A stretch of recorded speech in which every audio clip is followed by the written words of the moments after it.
তো আজকে তোমাদের সাথে শেয়ার করব দিদির বউ ভাতের ভিডিও। এখানে সবাই মিলে আমরা রেডি হয়ে নিচ্ছিলাম আর কিছুক্ষণের মধ্যেই বেরিয়েও পড়েছিলাম দিদির বাড়ি যাওয়ার জন্য। তারপরে পোস্ট অফিস মোড়ে চলে এসেছিলাম আর এখানে আমাদের বাসও চলে এসেছিলো। তারপরে আমরা এক জায়গায় মিট করলাম, মিট করে সবাই মিলে বাসে উঠে রওনা দিলাম দিদির বাড়ি যাওয়ার জন্য। আর দেখতে দেখতেই পৌঁছেও গিয়েছিলাম ওদের বাড়িতে। তো এখানে সবাই মিলে আমরা ওদের বাড়িতে ঢুকছিলাম আর ঢোকার সময় এই গেটটা খুব সুন্দর করে সাজিয়েছিল। তারপরে ভেতরে ঢুকতেই ওকে দেখে তো আমরা সবাই মিলে দৌড়ে চলে গেছি ওর সাথে দেখা করতে। আর আমার মা গিয়েই ওকে জড়িয়ে ধরেছিল আর ওর লুকটা খুব সুন্দর লাগছিল, তোমাদের সাথে শেয়ার করলাম, তোমরা নিজেরাই বলো কেমন লাগছে ওকে।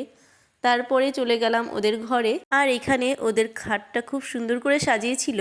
আমার তো খুবই ভালো লেগেছিল এই ডেকোরেশনটা। তারপর জামাইবাবু দিদির সাথে দেখা করলাম আর তোমরা দেখো কত সুন্দর লাগছে ওদের দেখতে। তারপরে দেখা করে চলে গেলাম খাওয়া দাওয়া করতে। এখানে ফুচকা, কফি, মোমো এগুলো খেয়ে নিয়ে একটু চলে এলাম আবার ছবি তোলার জন্য। দিয়ে এখানে সবাই মিলে ফ্যামিলি ফটো তুলছিল। তারপরে বাইরে চলছিল প্রচুর পরিমাণে গান, আর গান শুনে কি আর থাকা যায়, তো আমিও গিয়ে একটুখানি নাচানাচি করলাম। নাচানাচি করার পর প্রচুর খিদে পেয়ে গিয়েছিল। তারপরে আবার সবাই মিলে চলে এলাম খাওয়ার টেবিলে। এখানে খাওয়া দাওয়া করে তারপরে ওদের সাথে একটু দেখা সাক্ষাৎ করে নিয়ে আমরা আবার বাড়ির জন্য রওনা দিয়ে দিয়েছিলাম। তো প্রায় 12:30 একটার দিকে আমরা বাড়ি চলে এসেছিলাম। আর দিদির বিয়ের ব্লগটা এখানেই শেষ করলাম। তো আজকের মতো টাটা।